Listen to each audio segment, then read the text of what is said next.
In fact, if there's a veteran in your life, in your circle of friends, thank them.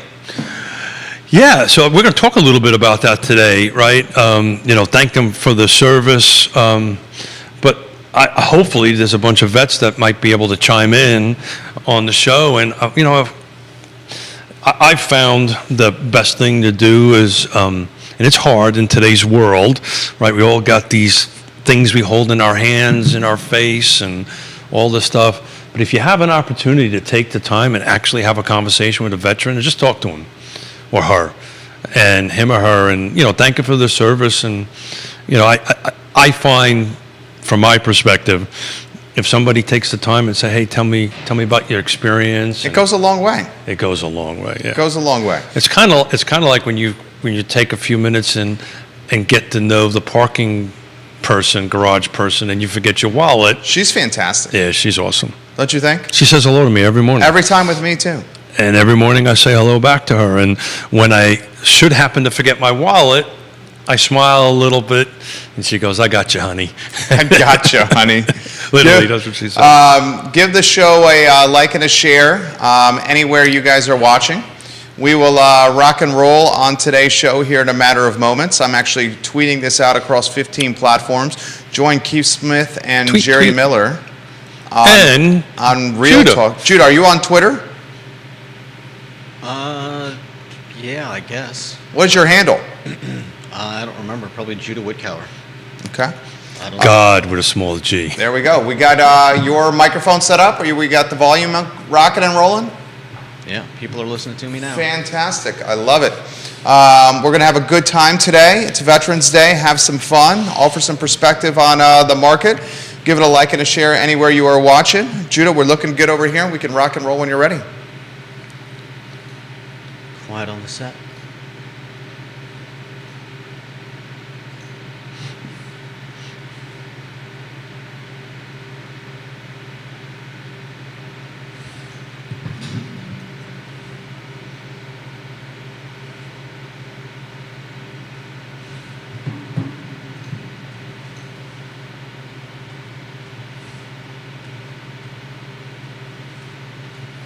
Good Friday morning, guys. My name is Jerry Miller, and welcome to Real Talk with Keith Smith. Thank you kindly for joining us on how would you characterize this? Rainy? Oh, yeah. Is it even rainy? Is it hurricane-esque? Well, I mean, I was on the way in. Fulvana County had some tornado warnings posted on, as the radio goes beep, beep, beep, beep. There's one going up and down the eastern seaboard. Correct. It's called Nicole. Yeah, it's called Nicole. Good Friday morning, guys. Keith Smith over there. He's one of the principals and owner of Yes Realty Partners, the presenting partner of Real Talk with Keith Smith.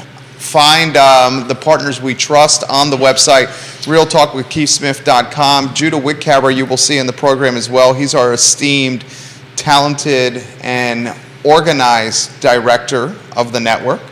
Keith is a veteran. Today is Veterans Day. To the veterans that are in our lives, like Lee Elberson. Yep. Kevin Yancey, you're a veteran. Yep. Bellamy Brown, you're a veteran. Yep. Keith Smith, Nikki Chambliss. Scott Morris. Scott Morris is a veteran. Yep. Paul McCarter is a veteran. John Blair, your father, is a veteran. To all the veterans out there, and we would love to honor as many of them as possible. Put the branch of service you served in, and we will highlight you on the show today. It is Veterans Day, a day that is undoubtedly championed on this network. I get to sit across one that I admire 3 days a week, spend roughly 5 to 6 hours conversating with this man. I've learned quite a bit from this man. Well, ditto, back at you. A man I call family, inner circle. I can continue if you'd like. I think he's enjoying this very much as he sips on his $6 latte. Really? You have to tell everybody that, really? I thought Yona would enjoy that. Yeah. Well, we went over our budgets. My latte purchasing for others, I think, is going to be decreased a little bit. So we shall see. But man, today's Veterans Day. If there's a vet in your life, a veteran in your life, thank them for their service. But as we were saying, and when the mics were hot before we went live with the cameras, I've found it's like in life in general. Just if you can, take a moment and chat with somebody and just get to know them and get to know what kind of impact being a veteran had on their lives. And, where they were, what their experiences were, if they feel like talking about it. This is an important thing, right? You don't want to push too hard, right? If they feel like they're comfortable talking about their experiences, some of them are really great. Some of them are not so great. But just take a time to thank them and say, thank you for your service and move on. And I have to tell you, when I went in the Marine Corps in 1980, we weren't quite there as a country. You would not, people would not stop you if you were in uniform or something like that and say thank you for your service. We were just getting over the tail end of the Vietnam War, and it wasn't really as let's say veteran friendly as it is now, which is a great thing. But On this Veterans Day, buy something for a veteran, a cup of coffee, a lunch, alcohol, some food, a beer. Yeah. Thank the men and women that have honored and served our country. This is brilliant from the King of Waynesboro. We may not know them all, but we damn sure owe them all Absolutely, yeah. on Veterans Day. So the King of Waynesboro, if I remember correctly, he's in the Army, but I cannot was in the Army, but I cannot remember the years he served and his job.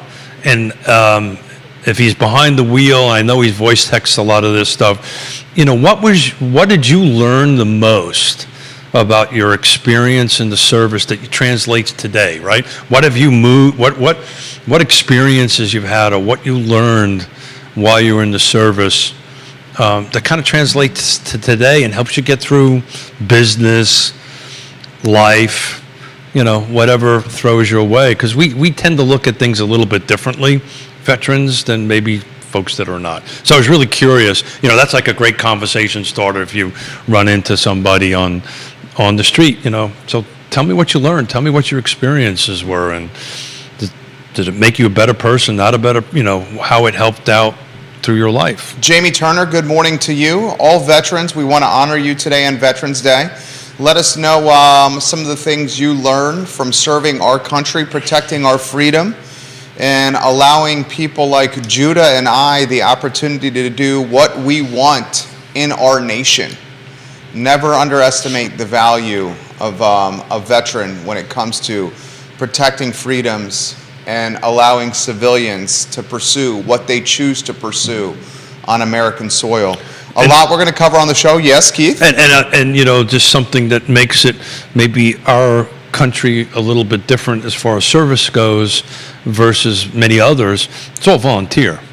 It's been volunteer since the end of the Vietnam War, right? We have not had a draft. So anybody who has served since then till now, they willingly raised their hand and basically wrote a blank check to the United States government, right?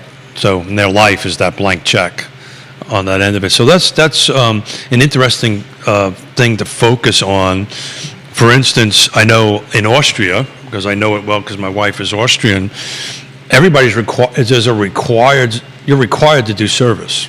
Now, so you have two choices actually. You can go into the military for like a 2-year stint right out of high school. It's a requirement, or you can go for like a service related, like some sort of like Peace Corps or something that helps the community as a whole.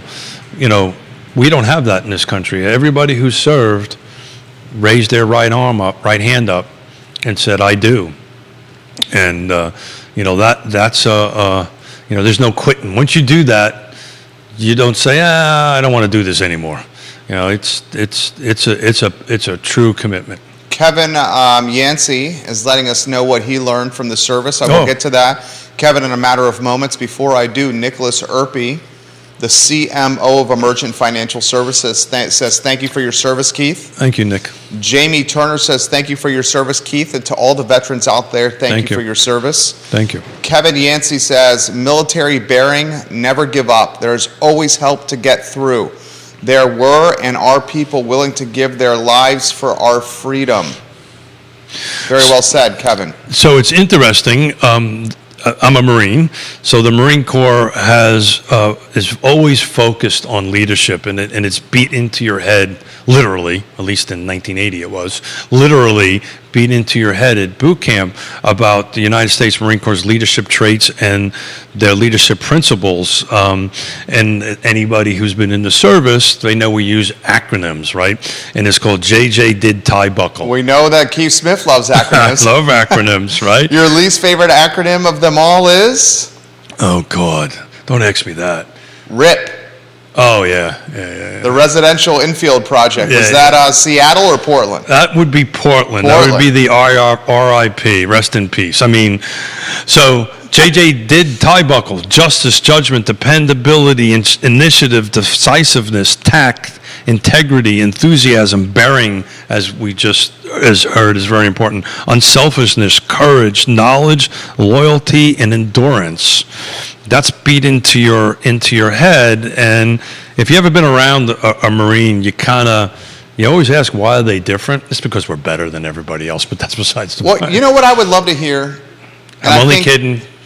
I know, we know you. It's an inter-service thing. You guys have some beef. Chad Wood, thank you for your service, Keith. Did Thank they you. serve stick butter or tub butter at Paris Island? Chad Wood, you are good people.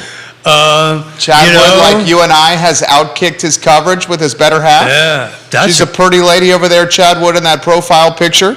We love when you comment on the show and get us laughing. He says thank you for your service, though. Yeah, I could tell you during the 3.5, almost 4 months of United States Marine Corps boot camp in Paris Island, I can tell you I was not thinking of butter. Butter was not on my mind at that particular point. What was on my mind was making it through 3.5 to 4 months of United States Marine Corps boot camp. So there's 11 leadership principles. This is important. Know yourself and seek self-improvement. Be technically and tactically proficient. Know your Marines. I actually use this in business. Know your clients and look out for their best welfare or interest. Keep your Marines informed. In business, I do keep your clients or keep the folks in your inner circle informed. Set an example. Ensure the task is understood, supervised, and accomplished. Train your Marines. Train your clients or your team as a team. Make sound and timely decisions. Develop the sense of responsibility among your subordinates. Employ your command in accordance with the capabilities. Seek responsibility and take responsibility for your actions.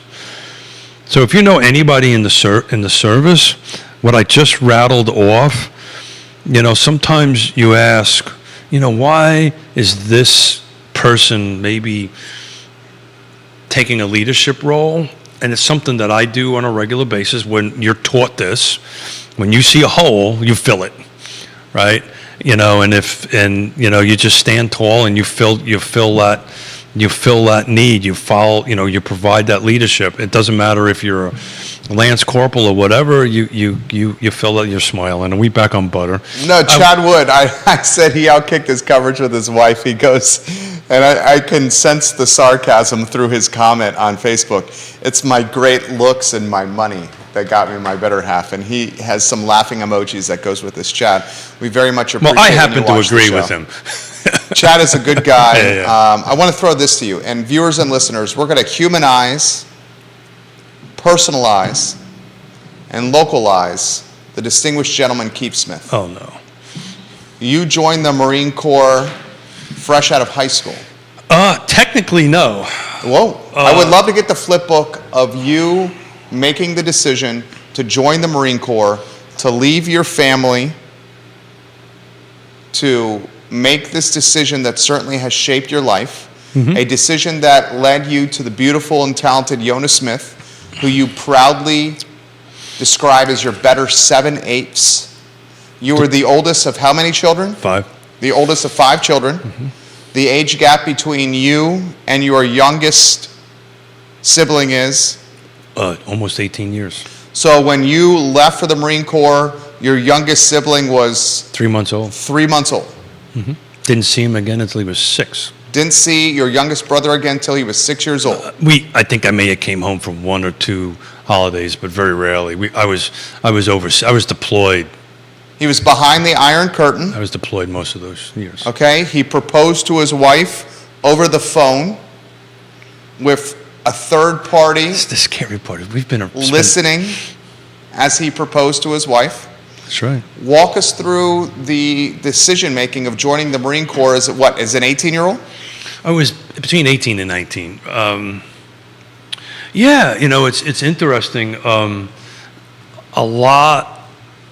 A lot of it is historical context, right? You have to kind of understand where the country was at the end of the 70s, where I lived in the end of the 70s. There was not a lot of opportunities for employment, right? It just was a very different world than it is right now. But I actually, somehow or another, the guy that literally did not go to school the last 2 years of high school, Which was Keith Smith, which would be me, I went out and worked, at a florist shop. at a florist shop, yeah. Spent a lot of time together. Yeah, that's a really good job to have with the opposite sex. So I had flowers all the time. Right, look, so I went to college. Back in those days, you could drink at the age of 18, and I did a one semester and majored in grain alcohol. And I said, you know what, I'm going nowhere fast. I was clearly not ready for college. I was mentally just not there for it. And I decided to join the Marine Corps. Actually, I decided to join the service. And this is going to sound a little flippant, and my other brothers and sisters in the other services, I love them very much so, and I've learned over the years to particularly different jobs or different areas of the service, particularly Air Force. We'll talk about that a little bit later. I decided what I thought was the best, and I was going to challenge myself, and I went in the Marine Corps, and I took an ASVAB test, in which I didn't, I scored like 100 at that time, 110. And I did not know that at the time, but that actually was officer scores. But I got selected for the duty I went on, which I did not know, because I got shoved off to boot camp. And, I went through boot camp. I was a cop by trade. I was a military policeman by trade. I went to MP school. And the whole time during those year of schooling, they were doing investigation backgrounds on me for my top secret clearance. And then all of a sudden, Master Gunnery Sergeant walked into my barracks and said, "You're leaving." And I went, "Okay, Master Guns," packed my trash, and I went off to Quantico for Marine Security Guard School, and was slid a document in front of me, signed this. I went, "Okay, Master Guns," and I signed it, which meant that I couldn't get married as long as I was on this duty, and if anybody ever grabbed me, they weren't coming to get me.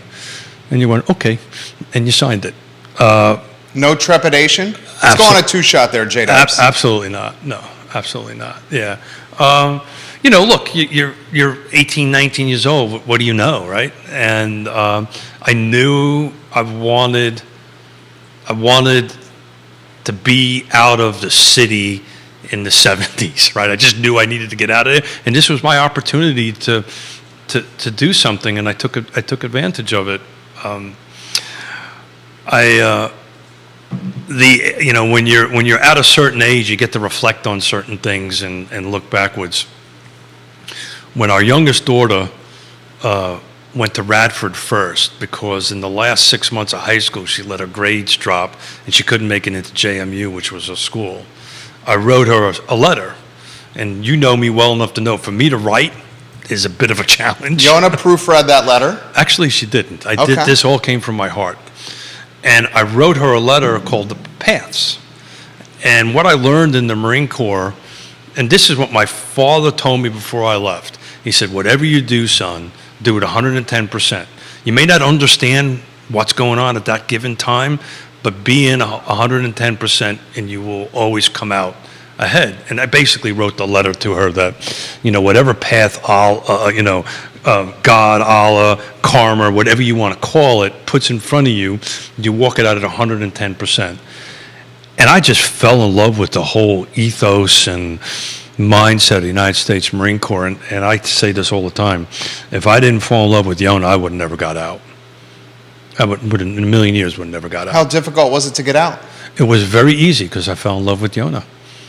But it's hard, but what, anybody who's been in the service, you are always in the service. It's always a part of you on how you do that. I just rattled off the 11 leadership principles, right? I use these principles every day in business. The words change around a little bit, but the basic principles you always use. And actually, I was at a meeting last night, and it came up. I was at Lake Monticello. They're looking to do something with their campground over there, and I got asked to come in as a subject matter expert.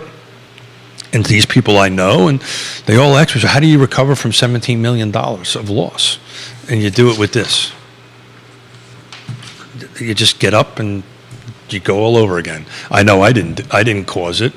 And you stand tall, and you know the first one, know yourself and seek self-improvement. I know myself and I seek self-improvement. And I'm sitting here talking to you. I love it. It's that simple. It sounds simple, but it is that. It sounds easy, but it really is that simple. Grayson asked this question, when did you get out of the service, Keith? 86. Okay, and his follow-up question is, how did you know you wanted to get into real estate? Wow, that's Good question, That's a great question. So initially got into construction. Well, I was always in real estate. 1987, I was always in real estate, right? To answer the question, anybody who's on the feed whose father or mother is a cop or a fireman, so my family was all New York City firemen, they always had second and third jobs because you just couldn't survive you couldn't feed 5 kids. On a fireman's wage. You just couldn't do it. We were always in the construction business. Always was. Ever since I was a kid, I was always in the construction business. So I've always swung a hammer ever since I was a kid, 5, 6 years old. That's what you did. You went to work and helped your father, and you learned the trade, and you learned skills, and that's what we did. You know what? A lot of it has to do. I have never thought about this, but a lot of it has to do with the time I spent behind the Iron Curtain in the Soviet Union and Bulgaria, Czechoslovakia, Romania, and under communism, where you couldn't buy your own house, right? They gave you property. You were told where you were going to live in that stuff. And I learned talking to the people there that their desire for home ownership and to own something is just unbelievable. That, freedom, and voting, right, was these huge 3 things. And I came over here, landed in Lake Monticello, saw an opportunity, and just took it. Give the insight on how you found out about the Lake Monticello opportunity. If memory serves correct, it was a newspaper ad. Newspaper ad. You know these things that people used to have? These newspapers? The newspaper ad. Which was the publication? It was Newsday. It was Newsday. It was Newsday. Right? Daily News and Newsday used to have that, and they had these little. This is the time where we talk about why Lake Monticello. Everybody has a funny Yankee accent. This is a great story here, guys. A lot of people don't know this here. So I've heard it a few times. The viewers and listeners, they have not. This is one of my favorite things about my friend Keith Smith here is I tell the same story. The more time we spend together, the stories become very repetitive. But I would imagine I've now, in some ways, I can literally just sit here and drink my coffee and shut up, and you know everything. In some ways, I can sympathize. Is our relationship getting stale? I can sympathize with your 2 beautiful daughters. I would imagine that they've heard many of these stories as well. But I add a little color. Every time the stories are slightly different. Slightly different. Of course. You're supposed to do that. It's an endearing quality. It's an endearing quality, and any service person who's listening that knows that. You got to add a little bit of truth, add a little bit of flavor. A little bit of flavor, a little bit of color to it on that. But, Judah, is our relationship getting stale? Is that what I'm hearing here? Do I have to spice our relationship up? No. That's the voice of God over there. Voice of God. So look, I got out of the Corps in '86, married, had a 2-month-old daughter at that particular point in time. Again, the New York City area was not thriving. There was very limited opportunities for it, and I was very fortunate because one of the things about living behind the Iron Curtain, being on this duty that I was on, I saved a ton of money because couldn't spend it. You couldn't spend it. Well, I mean, there was a couple of bars that you visited from time to time. no, behind you the would Iron you would Curtain. have to. Were no. they speakeasies, if you may? Oh no! You'd have to get on. You'd have to leave the country. There was Okay. no. The only bar that Westerners could visit was the bar in the Marine House. All Marine houses have a bar in it. Had a bar in it. Still have a bar in it. And our unwritten thing was this is where everybody went in the Western community because there was no place. There was no Tavola. There was no place to go to eat. There was nothing. Right. Dan Pettit, good morning. I'll get to those comments. Hey, Dan. Neil Williamson, yes, I did get this high and tight haircut in honor of the veterans on Veterans Day. Keith Smith, a man I respect tremendously right here.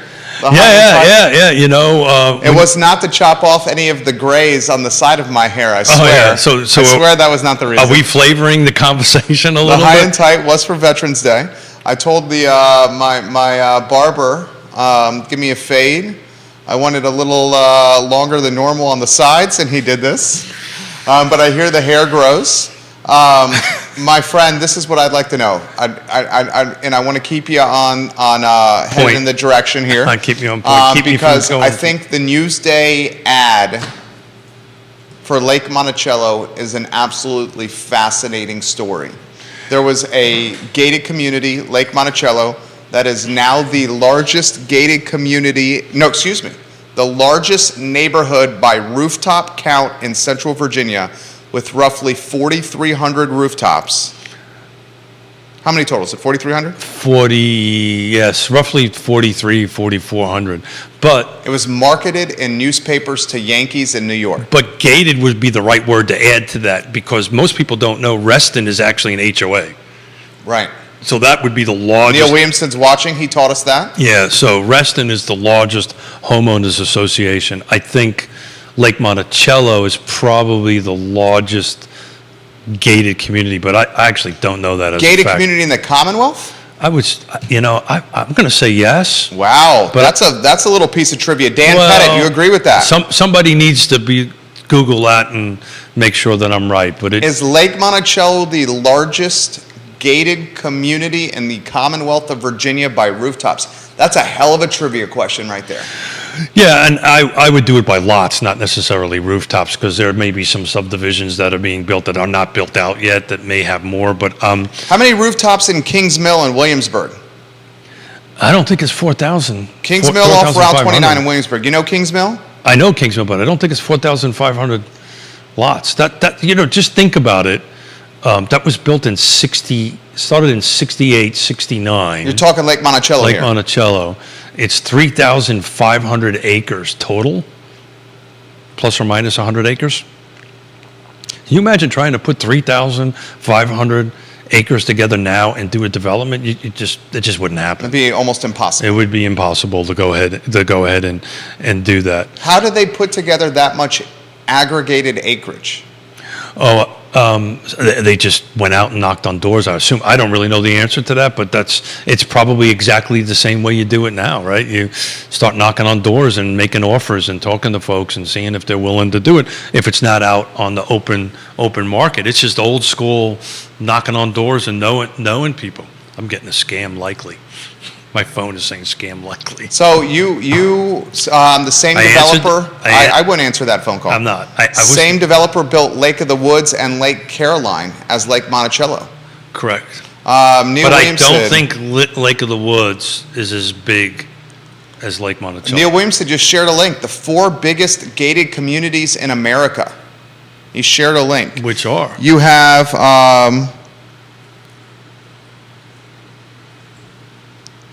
wow. Looks like you could be up there. The 4 biggest gated communities in America. I'd imagine like Arizona or Florida or like Florida would have the largest one, but I think in the state of Virginia, Lake Monticello, if not, is the largest. It's He awfully has close. Hidden Hills in Los Angeles, California. Hidden Hills is a rural residential area which boasts almost 700 homes and countless horse trails. Lake Monticello has more than that. The Oaks of the Calabasas. The Oaks of the Calabasas, construction in the early 2000s. The Oaks of the Calabasas has big-time houses, but I can't imagine they have, only 55 homes in the Oaks of the Calabasas. Pomander Walk, I think another question to ask would be what in the Lake Monticello beats these four in this link. Yeah, if it's not, definitely in Virginia, I think it's the largest. But the other question is, what subdivision makes up almost 44% of the county? And that's what Lake Monticello does. And folks are putting on the feed, in the initial stages of Lake Monticello, there were no lakes. Correct. So there's a whole... You got some smart people on the feed. Yeah, right so here. there's a whole... So that was like in 68. So the lake itself, there's this whole fairy tale, or what's the word that you use, that there's a story that's not exactly true, but it's got some truth. A myth? A wives' tale? A wives' tale, a myth. That's a better choice of words.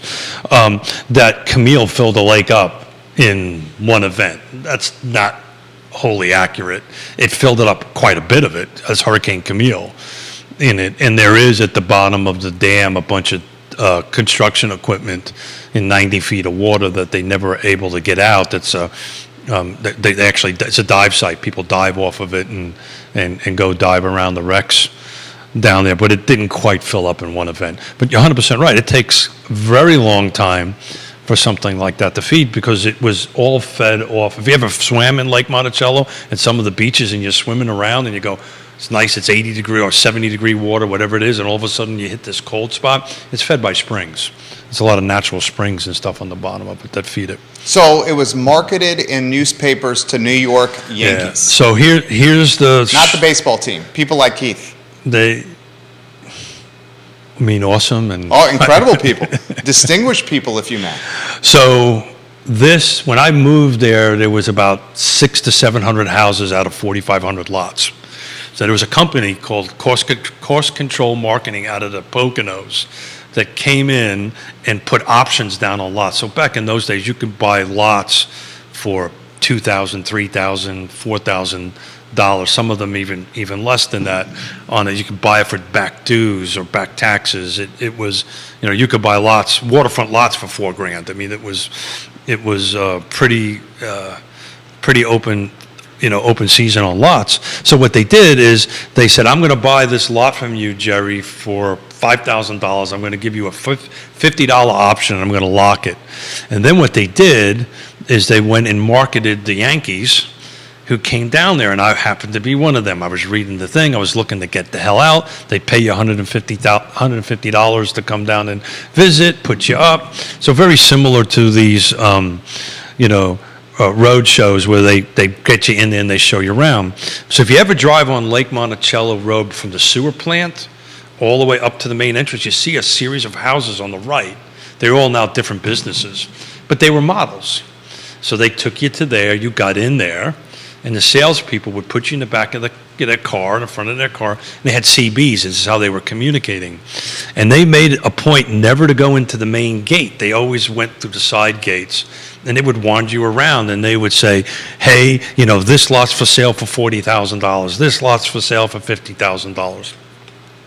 And you're sitting in the back, and you're from New York going, holy small ears, SH, what? On it. I better get one. And then, of course, they got people in the office. It was a whole thing.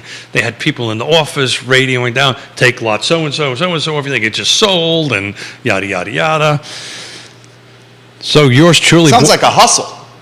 You know what? And you would think... Sounds like the Sting with Newman and Redford. You would think a bunch of New Yorkers would smell a hustle before it came, but we didn't. And I bought a lot for $44,000. Leon and I bought a lot for $44,000. All the money that we saved when I was in the Corps, I bought a lot on Laguna Road right by Beach 3. I was like, this is awesome. Waterfront? No. But 2-minute walk to the beach. And lived there for 13 years before I moved over to the acres. So, we said, okay, this is great. We can do this. We're young. You don't know what you don't know. Of course. Right? Don't know what And you we don't decided to open up businesses and just started working. And that's what we did. And we started building houses and helping people buy and sell and, homes that we built for them. And it's just, 35 years later, you're sitting here talking to a guy with a high and tight. On a talk show. And you go, on social how the media. hell did I get here? Oh, golly. Talking to a guy in a high and tight. Yeah. That was hilarious. You make Yeah, me yeah. laugh. I'm trying to, I on my Friday shows, I know I'm doing well when I can get you to laugh a couple of times. So that's laugh number one. So My better half says the Friday shows are her favorite. Oh yeah. So that's what happened. And you know what? I will tell you. And then, of course, after we bought it and moved in, we realized we paid about $40,000 more than we should have for it. But no regrets. Knowing what I know now and going through here, no, I would not have done the same thing. I would have said thank you very much and went down the street to the local real estate agent, which you never knew was there because they never took you there, right? Because it was very, very methodically orchestrated on how it went. Ultimately, there was a class action suit against them. FCC nailed them for using CBs for business purposes. Using what? The walkie-talkies? CBs. They can't do that? No. You can't use citizen band radios they were using it as if they were mobile phones. Oh, okay. So the SCC nailed them. What they ended up doing, which we did it in cash, but they also had in air quotes, their own bank and their own appraisers, shout out to Woody Fincham, their own appraisers, and they would actually, there's no way that you can appraise a $4,000 lot for $44,000, right? But they would have these appraisers that would make the appraisals work. So not only did they sell the lots for $44,000, they really didn't want you to use cash. They said, well, why don't you finance, save the cash? He goes, no, I want to buy it in cash. Why is that? Because they get the financing end of it. They owned the bank. They owned everything in the chain. It was a scam. It was one hell of a scam. But here's the deal. About 800 people did it. 800 families did it. So the number of lots more than the number of potential buildings, because everybody who did it was also building. So not only did they get you on the buy of the lot, the financing, the appraisal, Closing. They also built the houses for people. And so I became the problem because I was stealing away their leads to build custom houses. It's literally was the best source of leads that I literally didn't have to go anywhere. What? Because you could do it better, faster, more efficiently? We did. They had 3 houses to pick from or something like that. I was doing strictly custom homes. So people were selling their homes in New York. This whole thing, right, of people selling in the Northeast, cashing out and coming down here has been around since the 80s. The numbers are just different now.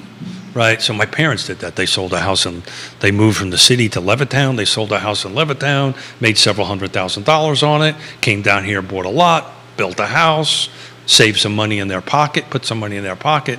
Now that number's just bigger, but the process hasn't. The basic method hasn't changed. Comments. Neil Williams had just shared the history Neil. of Lake Monticello on the feed. Dan Pettit has this for you. That was interesting, the meeting yesterday. I was the longest resident in this meeting trying to teach the Lake Monticello board what their covenants and restrictions actually reads. But anyway. He has this question. Keith, how did you negotiate with realtors when you were building homes at Lake Monticello when they brought buyers? And who's asking that question? Dan.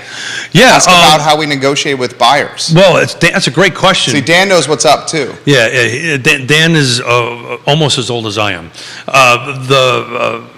But I got a better mustache. It's interesting. We always rolled in 3%. for that, but we actually didn't list them. And you know, Dan will remember this. You know, basically into the 2000s, and I'll probably get myself into a little trouble here, Charlottesville agents never went out there. It was a local team of real estate agents. Very few realtors did that. Dan would be one. But by and far, you know, a lot of Charlottesville real estate agents back in the 80s and the 90s they wouldn't go out to Charlottesville. To Lake Monticello. So there was a local agents around there. It's just like it is now. If Jerry comes in and I was building a house and the first question we ask, like, do you have a real estate agent? Great. How come the real estate agent's not sitting next to you is usually the first question I ask. And then we say, hey, tell you what, why don't we set up another appointment, get your real estate agent next to you, let's go through the process. We have a 3% commission packed into the sales price. We'd be more than happy to pay that. This is our expectations. This is from the, you know, how this is going to work. And if we if we had direct leads, I mean, back in those days, when you had a house in framing, people would just come find you and say, hey, I want you to build me a house. It was all referral. Almost 600 of them, 400 or 500 and something. The follow-up question, this one is a good one. It's coming from Brian. Did you catch heat from Lake Monticello as you took some of their leads? How did they respond? So it's not Lake Monticello. See, that's the interesting thing. The lake itself had nothing to do with this. The Lake Monticello Owners Association has zero impact. Excuse me. They have impact on many things because they're the governing body of Lake Monticello, but they have zero sales ambitions, right? You know, they have regulatory things like you've got your sales signage needs to be a certain size and include certain amount of items, that kind of thing. But this was a private company that came out of the Poconos called Cost Control Marketing and came up and put options on hundreds and hundreds and hundreds and hundreds of lots, set up a little model row on 618 Lake Monticello Road, and that's where you went to, and you walked in there and you got a salesperson, and that salesperson took you around and sold you a lot, tried to sell you a mortgage, tried to sell you a house. And people from the Northeast that came down there, you know, were seduced. Well, you know, romanticized. Nicholas Serpy, that's for you. He says you're a romantic at heart. Who, me? Smith? Oh, yes. very much so. It's the reason I love opera so much. Yancey says it was a precursor to resorts. Was it not? Correct. So that's wow. Dude knows what's up. Smart people. I know. So that's exactly right. That was a precursor to resorts, which is a company in Charlottesville. But Lake Monticello initially was set up, and Dan, chime in if I'm going off base here. Dan Pettit, jump in. Was initially set up to be a vacation community. Not what it is today. And it's a history lesson, actually, right? When you start taking a look at subdivisions, they go through life cycles. They go through changes, right? Like this is, I don't know how many years. I'm not smart enough to figure. I'm only a Marine, so if it's over 3, I get confused. But from 68 to now, 2022, how many years is that? 40-something years? Somebody do the math on that. So it goes through different life cycles, a subdivision typically. It initially started as a vacation community. That's the reason why the minimum square footage is 900 square feet, right? The acres, which I developed, was actually an airport, supposed to be an airport. And the vision was people would fly in from Northern Virginia, play golf, go on the lake, spend their weekends, and then go back. That was the initial vision of it. And then the 70s happened, and nothing happened, right? It just stayed stagnant for a decade.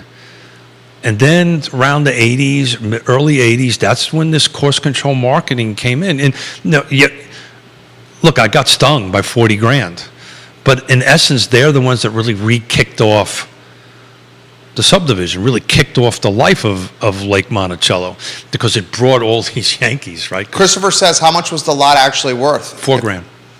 So it was a 36 overpay. 40. I paid $44,000 for it. It was 40K overpay. Yeah. I could do that math pretty That simple. was good. That was good Yeah, math right yeah, there. Lee Elberson is hey, giving Lee. you props right now. Right now, Well, happy Veterans Day, Chief. Semplify Marine, and he's an awesome business owner. So a question out for him. Oh, he's got a question for you too. Well, a question out for him. What did he learn in the core that's helping in business right now? Lee Elberson, you heard that question. He's got a question for you.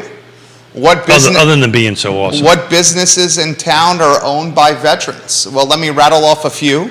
Yes Realty Partners is co-owned by a veteran, Keith There you Smith. go. Yes Realty Partners. Claiborne There you go. Education, Ross Mortgage. co-owned by a veteran, Lee Elberson. Ross Mortgage. Yep. The Virginia branch, co-owned by a veteran, Scott Morris. Any other jump out to mind? Oh, it's a great question. I don't know. Viewers and listeners, help us out Yeah, with that. please chime in, because, normally what happens, it's kind of like, so I was invited to a black tie event. I'm going to answer this in a roundabout way. Oh, Go figure, huh? That's one of the things you learn working with the U.S. State Department for so many years. So I was invited to President Ryan's inaugural one of these things, right? They was doing. I was invited for a black tie event, so we went over there, and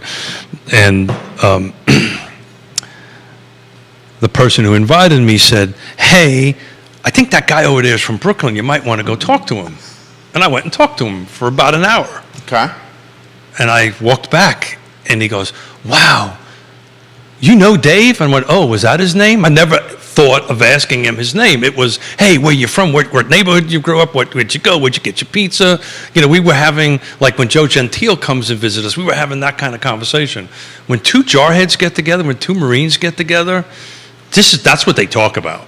Right? They don't necessarily talk about, well, what do you do for a living, or what businesses do you own? We talk about the core. We talk about our experiences in the core, or whatever services on that. I mean, Nikki Chambliss is a real estate agent, and also, which is our own business, and Air Force veteran. Dice Hammer is another one that's been put on the feed. So Dice Hammer is your resorts guy. Dice Hammer. Wow. There's I know. a name. Who put that in? Good, Kevin. Yeah, wow. He said in the mid-'70s you could buy waterfront lots at Lake Monticello for less than $1,000. Oh, yeah. So I bought the acres from Dice Hammer, 150 acres in 1997 for, I wanted to pay $450. I paid $500 for it, because Dice is a tough negotiator. Paid $500K? I paid $500K for 150 acres, and we translated it into 148 lots, somewhere around that, 1 acre lots with the roads and so forth and so on in it. But yeah, here's a name I have not heard in a long time, Dice Hammer. Give us the Dice Hammer background. Yeah, he's just, he's It's a great show today. He's a character. We didn't have this plan. And That was zero plan. You know who Dice Hammer's a lot like? Doc. So, he just, Doc who?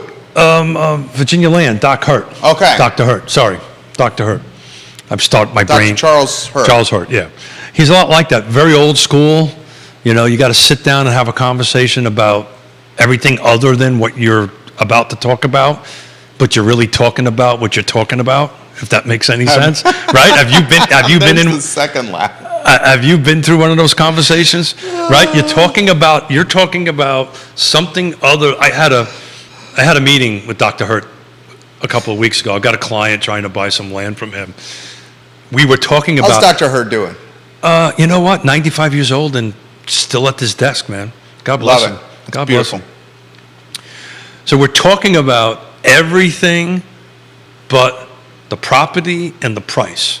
We're talking about, he's former service, talking about, his experiences in World War II, talking about my experiences when I was behind the Iron Curtain. We end up had an interconnection because my cabinet company, when I owned it, did all his work. We were talking about that. And literally at the end of it, we go, "Well, how much you want to pay?" And I said, "Well, this is how much you want to pay." And he goes, "Okay, I'll get back to you."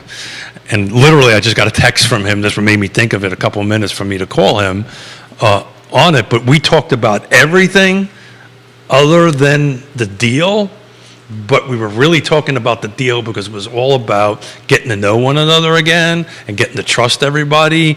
And he operates on a handshake, and so does Dice Hammer on a handshake. And, you shook a hand, and that was it. You were done. Maybe ended up something on the back of a napkin. You've been through that drill. I have been through that with Zanice at Jack and Jill's. Yeah. Dice's claim is Massanutten and the early Wintergreen condos. Dice Hammer. He also bailed out Spring Creek too. Dice Hammer did. Yeah, he's out of it now, but he went in after the time of great unpleasantness and took over that project.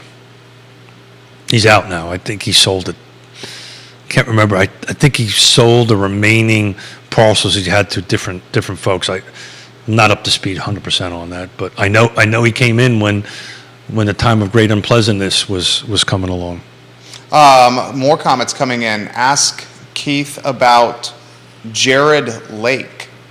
Oh, good Lord. Then we got a case study coming up for you. No, Jared Lake. You got to set the stage. I don't know Jared Lake. So Jared Lake, the owner of Raintree Homes.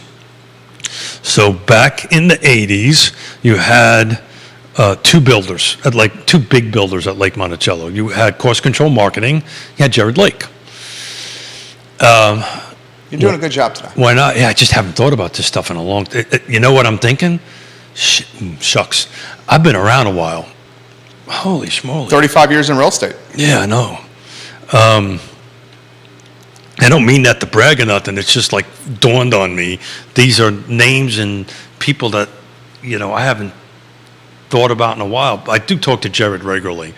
So he owned a company called Raintree Homes. So when I got out of the Corps, paid my $44,000, came down here, most people, when we were young, we were just doing whatever we could do. So I was framing houses for Jared Lake with a crew. I was putting roofs on his houses for Jared Lake.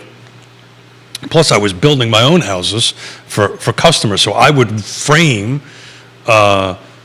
his homes for him and put roofs on it. Well, I'd frame his homes during the day, right?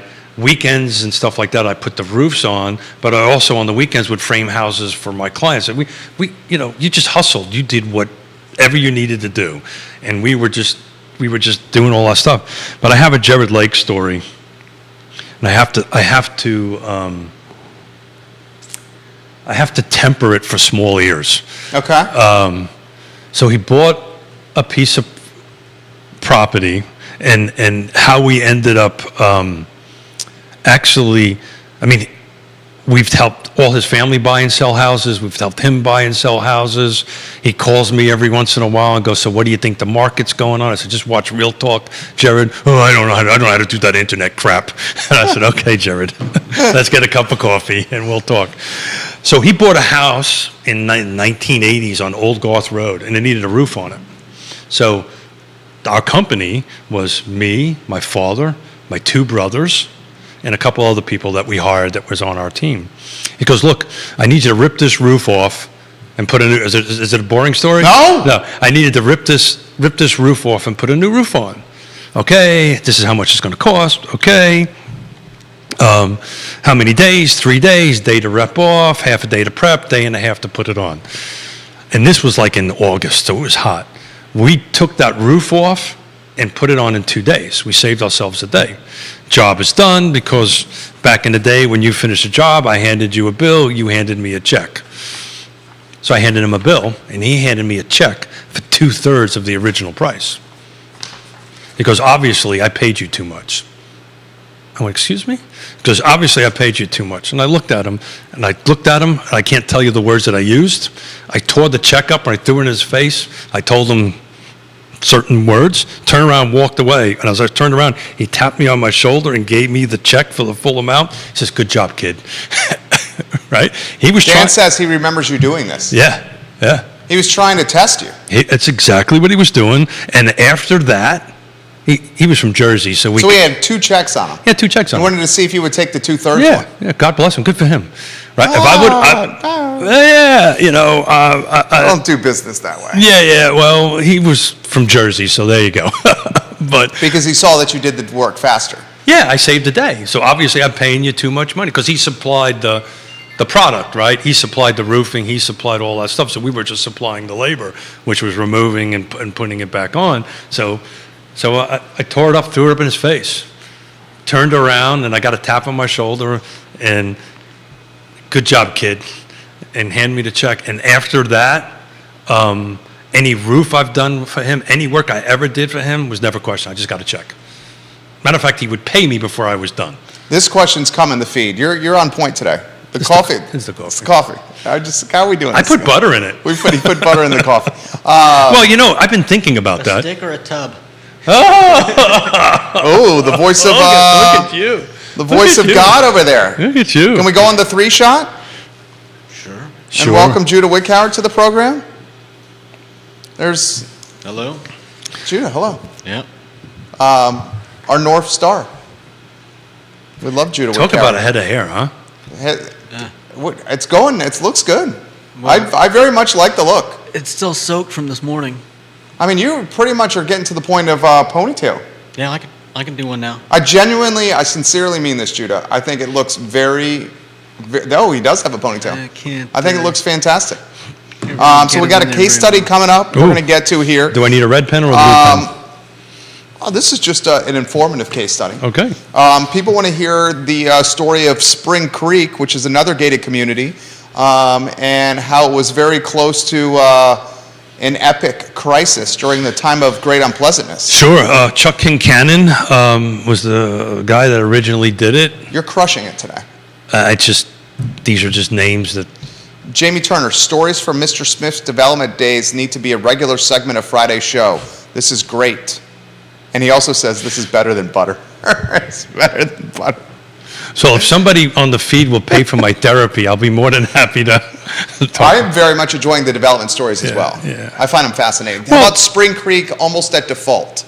Well, it's everybody was at that point. I was there with Nahor and 3 other subdivisions, right? You know, you know, you know, the time of great unpleasantness was the time of great unpleasantness, and it was extremely difficult for everybody involved in it. And you know, I'm holding in my hands the leadership traits and principles. That's the stuff that gets you through that. And plus the love of an awesome woman and family, and knowing that you did the right. You didn't take a bunch of money and go gamble it, right? It is what it is. It happened.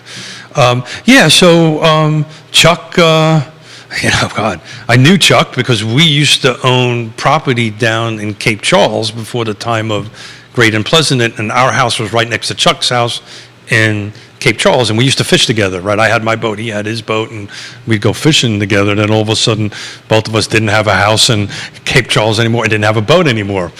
Something about owing money to banks and stuff. That's what happens. But yeah, so so he held on to it for a while, and you get into this mindset. Somebody asked me the other day, what was the biggest mistake that you made during the time of great unpleasantness? Was it doing the projects? Was it division? Was it whatever? And it was none of those things. And when I drive past Nahor Village and see the beautiful oak tree I saved and the maples on it, I'm happy. It's just a beautiful feeling to see that happen. The one mistake I made was I thought I could fix it. I literally thought I could fix the national housing depression we were in. And then part of that is I believe the banks. Yeah, you know, as long as you're paying your $86,000 a month, and oh, by the way, interest rates just went up, so now it's $125,000 a month. Oh, by the way, interest rates went up again, now it's $150,000 a month. And as long as you keep on paying that, we're going to figure out a workout plan. Okay, I took you for your word. Ran out of cash, and they said, well, Mr. Smith, we're not going to work with you any longer. And then that's the story where I said, have you ever read the covenants and restrictions in Nahor Village? Did I ever tell you that story? No. So we ran out of cash. And I'll leave names of lenders out of it to protect the not so innocent. Even though you could throw shade if you wanted to. And Yeah. they probably deserve the shade. But Yeah, you have too no, much honor no. to throw the shade. Yeah, that's not who I am. Okay. So if you have anybody, God forbid, anybody ever has to go through this, when it starts happening, you actually are paying for everybody's legal fees. So I'm paying for the bank's legal fees, I'm paying for my legal fees, right? This just becomes this big, brutal thing. So we're out of cash. They go from, hey, we're going to work with you, to, hey, we're going to cut your legs out from underneath you, we're going to bankrupt you, we're going to put you, I mean, they get very aggressive to the point where they would actually go find my children in school to issue warrants in debt because they couldn't find me. But anyway, so I get a phone call. You will show up in Northern Virginia, in Tyson Corner, at the law office. Okay, put on my suit and tie. I go up there, and I'm sitting at this table, and, you know, there's lawyers from Princeton and Harvard and all this stuff around the table that I'm paying for on this stuff, and they start reading me the Riot Act, and you need to pay $17 million, and yada, yada, yada, or whatever the amount was at the time. It was maybe $4 or $5 million at that point, because I paid down a lot of it with cash and stuff like that. I said, well, you know, gentlemen, I'm tapped out. You know, so we've got to come up with another solution. Well, we're going to do this. You need. And then I said, have any of you gentlemen read the covenants and restrictions for Nahor? And they went, well, we're lawyers. We know what's in there. I said, have you read them? Yeah. I said, so I'll tell you what we're going to do. I'm going to get up and leave. And I'm going to go home. I really suggest you read the covenants and restrictions. Okay. Didn't even get on 66. My phone rings again. Mr. Smith, can you come back? Can we buy you dinner? I went, you read the covenants and restrictions.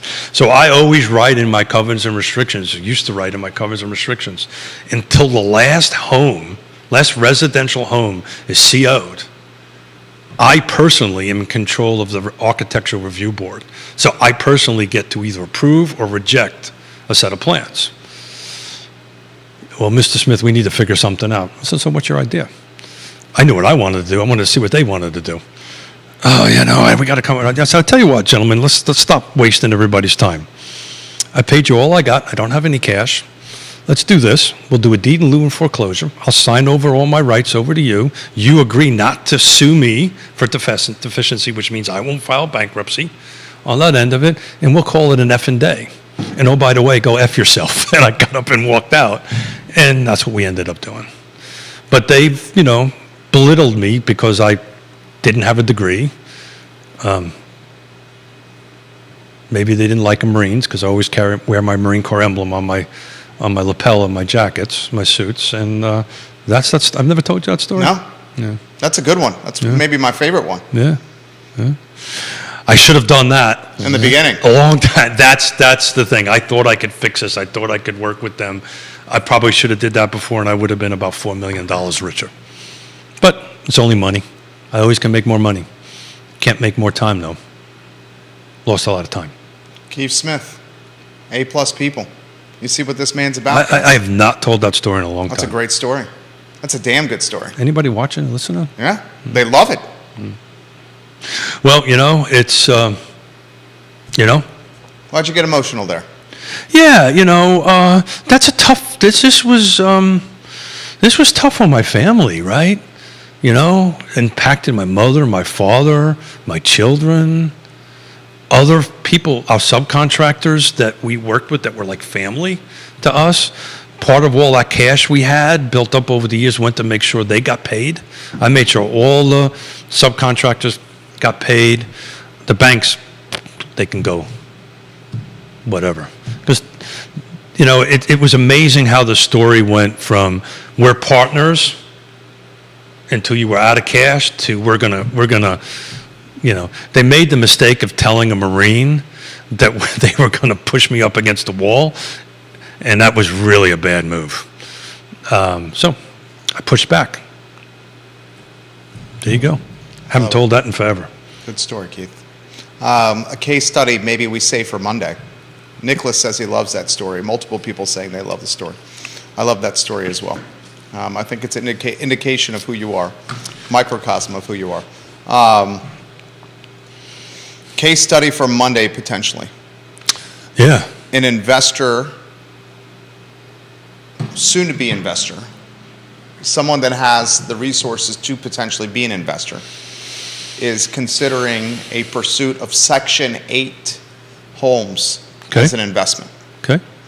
And wanted your take on should Section 8 homes be a target for a portfolio The short answer is yes. for investing. It's a pretty simple yes. And the thinking from this potential investor, new to the game investor, but with financial resources, Got it. is the guarantee of the rent payment That's from exactly the right. government.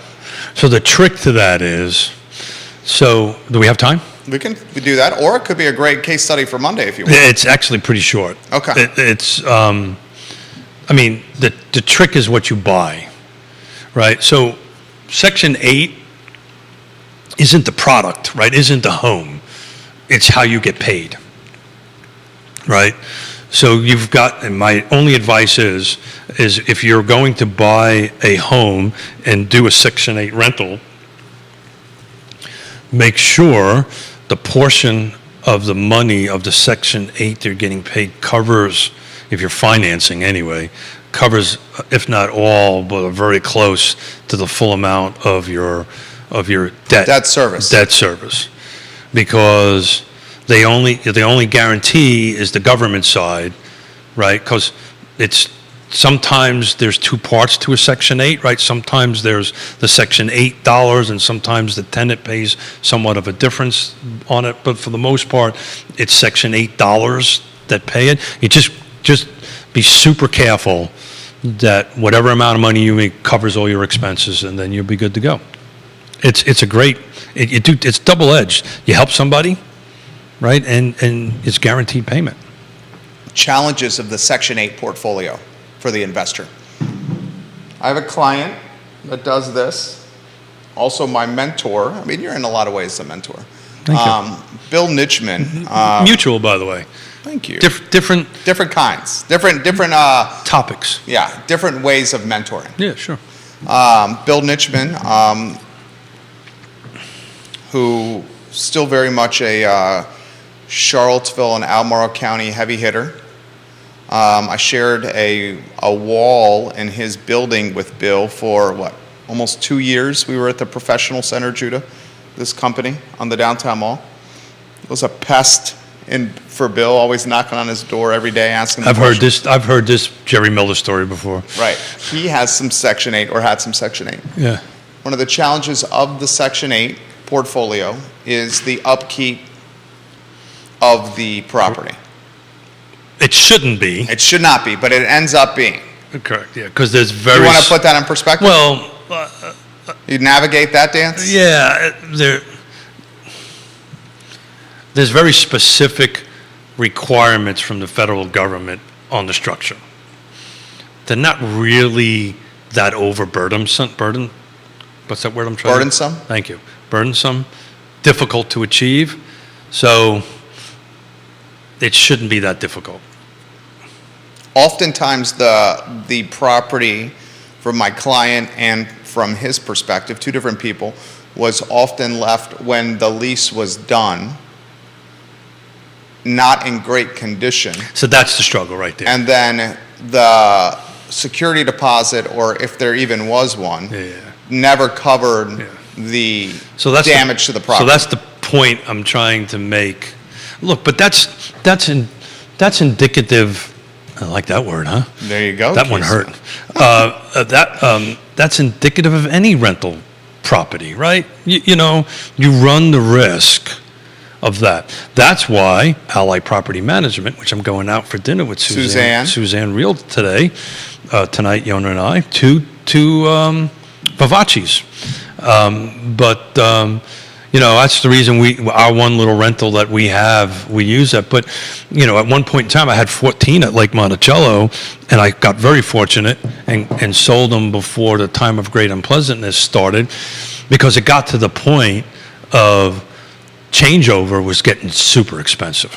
Now, the rents were not what they are today, right? But changeover was expensive. You almost had to paint it every time you changed it over 1 year or 2 years lifespan of a tenant. So you just got to make sure you've got packed in enough in your ROI to cover it, and then it's a good thing. Plus, Very nice. you're building an asset. Build an asset, and the best part of the Section 8 property in your portfolio is the guaranteed rent. How many Almost- Section 8 houses are in Charlottesville or Albemarle County? I wouldn't know that answer. That one's come on the feed. Yeah, I wouldn't know that. And then this question's come on the feed. somebody- Does Lake Monticello have restrictions on Section 8? And are there a lot of HOAs that do not let Section 8 in their HOAs? Wow. I can tell you Lake Monticello does have Section 8 in it, but I'm 99% sure you can't, I don't think they're allowed to say no to that. I'm not 100% sure, but I'm 99% sure.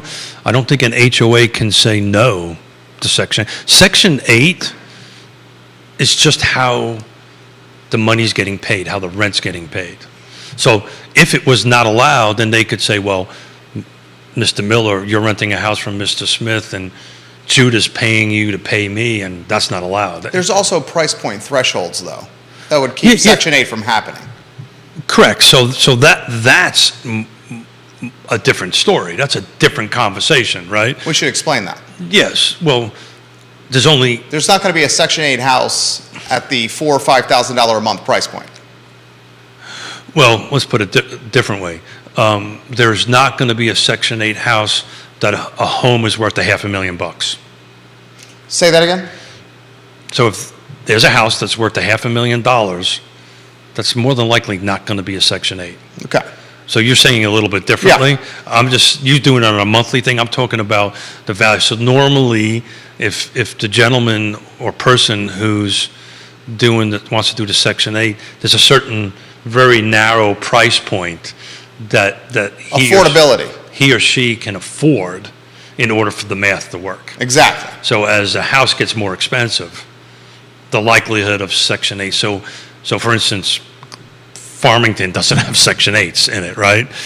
Lake Monticello will, because there's some homes that are at that price point that would work. But I'm almost 100% sure. Neil Williamson, federal regulations prohibit tenant restrictions. Thank you. Fair housing. Thank you.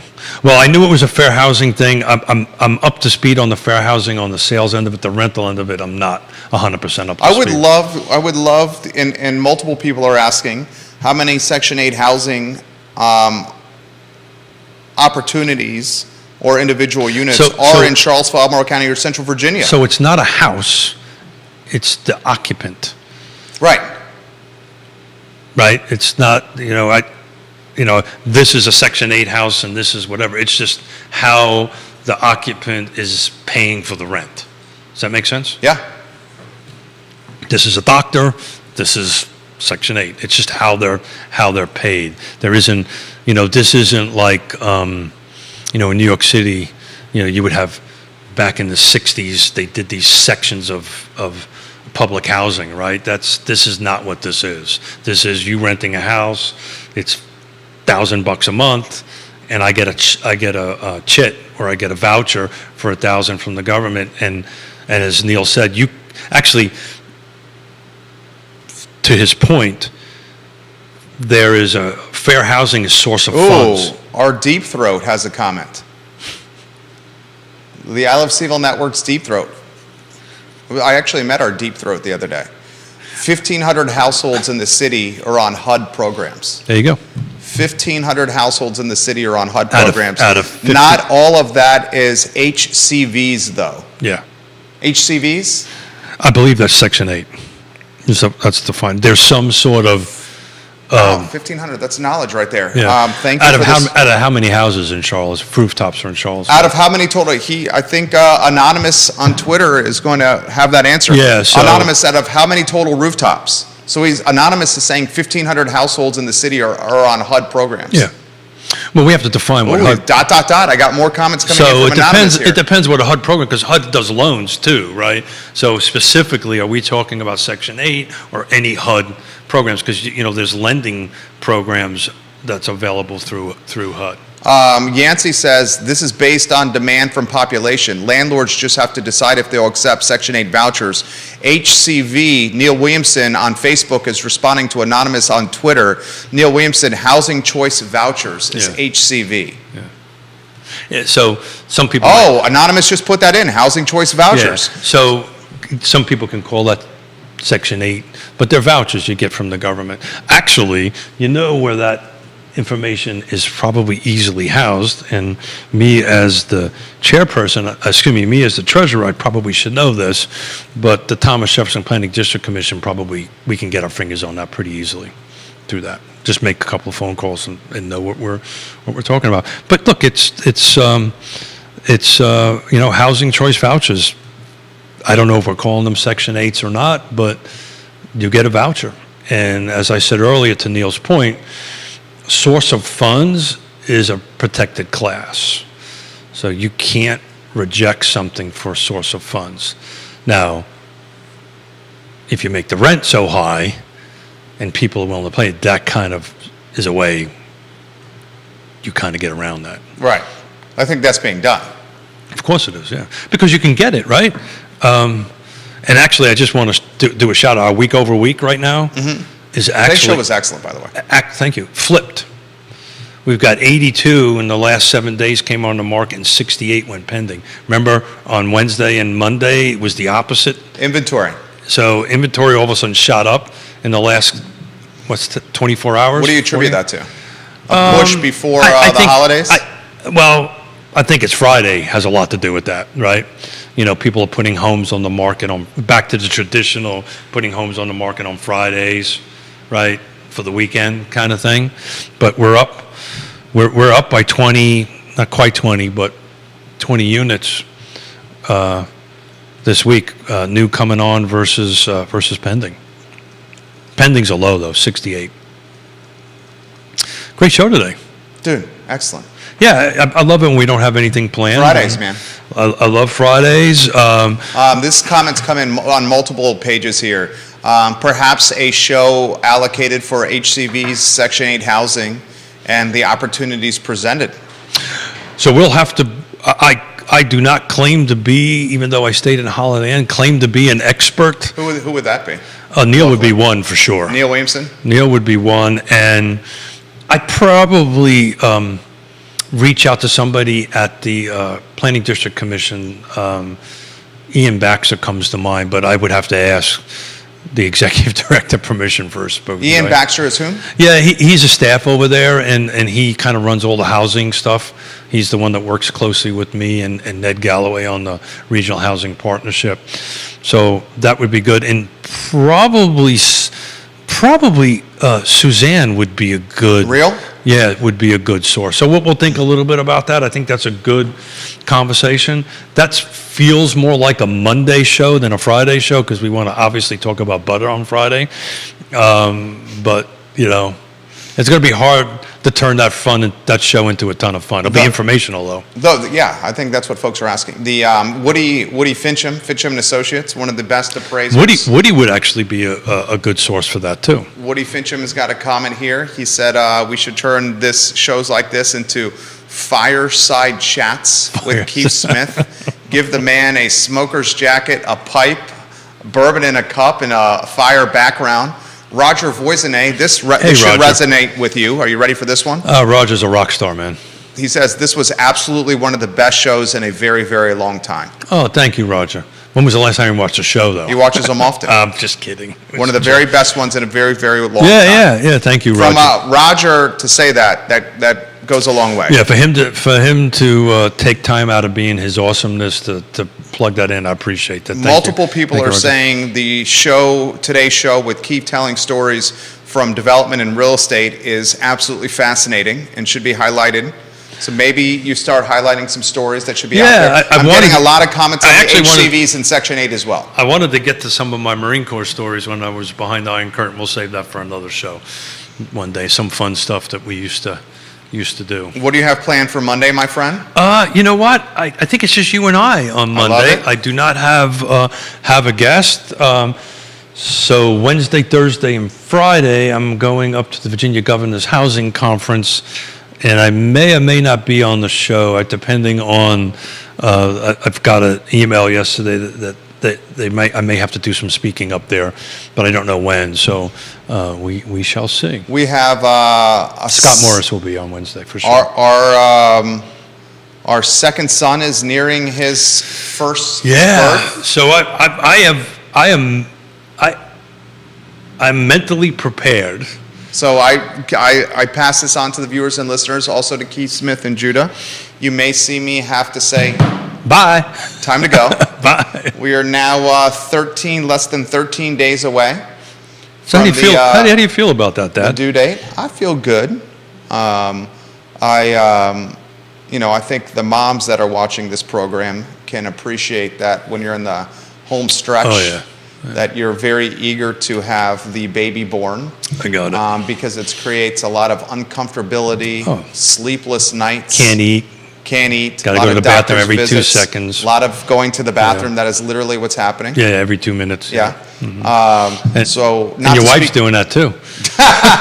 not to speak for my wife, because I try not to do that. I think she's eager to have our son born. Yeah. So we're less than 13 days. So it'll be almost 4 years difference. How many years? Almost 5. Wow. Yeah. Trey's almost 5. Our oldest is 5 in March. So what is that? That would be You know 4 something? years and 8 months. You know what? We're entering our 4th year. Hold it. Are we in our 4th year already? Are we in our 4th year? You keep track. Yeah. The 400th episode is early December. Yeah. My hope, what is it, December 2nd? December 2nd. Okay, yeah. that'll give me enough time, my fingers crossed, between the birth of our second son and to celebrate this monumental anniversary of 400 episodes. So Yona said to me on the way in, she said, what do you do when Jerry's not going to be around? I go, I don't know. Well, you're talking because Yeah, you'll be of our busy. second, yeah. You'll be busy. Yeah. As I will rightly- take as- some time off. As I hope you do. Yeah, we'll take I some would be very disappointed if you did. knowing you and how important family is to you, I don't think you would be I would be. disappointed with I would me be if very disappointed. Yeah. God and Keith will get it covered. Yeah, that would be Judah over here, God. But we've got some great folks, and we'll reach out to folks, and we'll just have a conversation. There we go. It's amazing. I was thinking about this on my bike ride yesterday, on how this thing just kind of morphed into what it is. It's not what we thought, at least from my end of it, 4 years ago. But what I was thinking was, when we started this, your son was a toddler. Now he's in high school. Oh, high school. Now he's Approaching kindergarten age. Well, he's probably ready to go to high school, as smart as he is. Man.